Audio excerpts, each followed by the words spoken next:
It's the 2014 Sundance Film Festival in Park City, Utah, the largest American film festival that's dedicated to showing fresh and independent filmmakers from across the globe. And the first film to premiere at that year's festival is Damien Chazelle's Whiplash.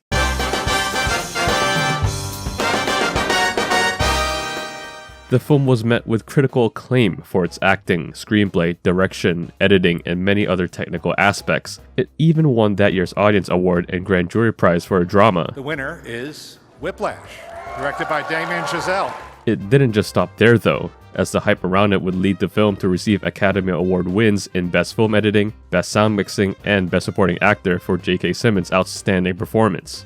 To already have an Oscar-nominated film under your belt when you haven't even hit your 30s yet is nothing short of astonishing and inspiring for young writers and directors. What's just as impressive is how the film came to be to begin with. For this, we need to jump all the way back to 2009.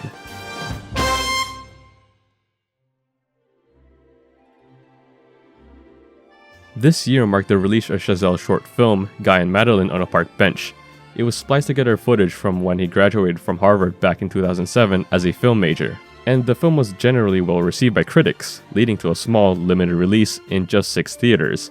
Nevertheless, it gave him the initial push he needed to get his name out there, and it allowed him to get gigs as a screenwriter, even if the scripts he wrote weren't the ones he wanted to write. He had bigger dreams in the film industry. He wanted to make a full-fledged musical. Following the release of his film, he began to write a script depicting Hollywood through rose-colored glasses, while drawing inspiration from musicals such as Singin' in the Rain and The Umbrellas of Cherbourg, films he had cherished when he was younger. Yeah, I mean, I always loved musicals, just as a genre, and just there was something. It was funny. I used to hate musicals as a kid, and for that very same reason I hated them as a kid, I started to love them later. It was all about that transition from just kind of real life to people suddenly breaking into song, which is so kind of simultaneously, off-putting at times, but also wonderful. He finished writing the script in 2010 and began shopping the script around to investors, hoping to get the film financed to fulfill his dream. This was not the case. The project would have been too big in scope if he wanted to fully see it come to life, and investors weren't having it. With this frustration, he decided to write a script smaller in scale while still being centered around music. A script that'd be more realistic to shop to investors as a 20-something-year-old looking for a career in a very cutthroat industry, and one that still drew from his personal life, a much more aggressive and intense part of his life when he was pursuing music. I was struggling with another script and just sort of flailing about with something that just was not really getting off the page and just wasn't really working, and in a moment of frustration, I don't know exactly what the trajectory was, but my mind flashed back, as it often did, because I still have monthly nightmares about being on stage and being, not knowing the chart or losing the tempo, missing the beat or slowing down, rushing or dragging. And so then I was thinking, and I was like, okay, to hell with this project that's not, this script that is not going anywhere.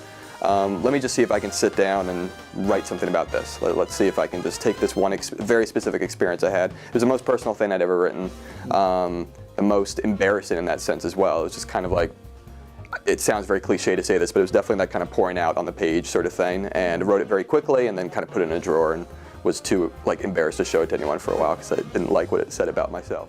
This time around, all but a few people didn't want to pick it up, and those that did fell in love with it. Producer Helen Estabrook had sent the screenplay to Jason Reitman, both working at Right Away Films.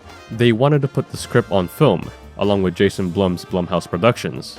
So now that Chazelle has a small team in support of him, all he had to do was get it financed, another major hurdle.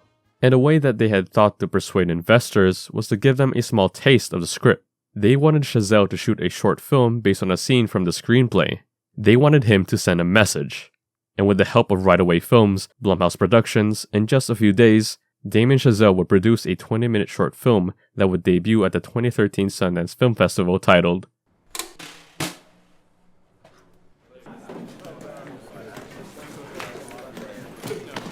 The short featured Johnny Simmons as Neiman and J.K. Simmons as Fletcher, a character based on one of his instructors when he was in jazz band.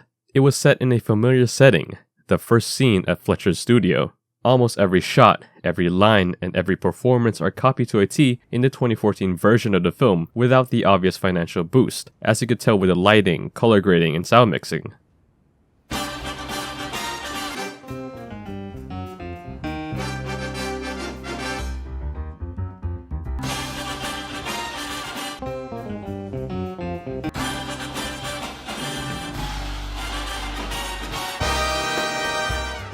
It's such a fascinating watch side by side. Even if both are on different ends in terms of budgets, they still achieve the same goal.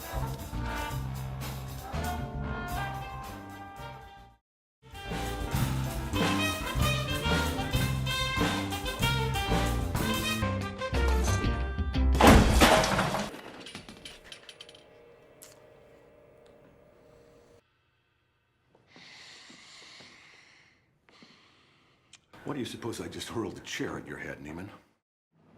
Now answer my question. Were you rushing? Or were you dragging? Answer! Russian.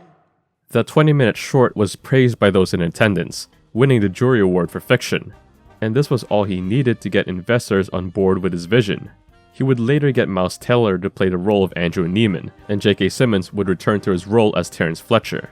So, $3.3 million, 19 days of focused and intense shooting, a car accident to Chazelle himself that may have given him a concussion, and exactly 1 year later, he would premiere the fully realized version of his original script at that same film festival. And of course, it was a smash hit. Chazelle called the process a tightrope between getting something special and utter, crushing disaster. There was no room for error. But this leap of faith would get him a massive break in the film industry, expanding the film's release, finally getting a place in Hollywood and getting La La Land off the ground, and being named one of the greatest working filmmakers today.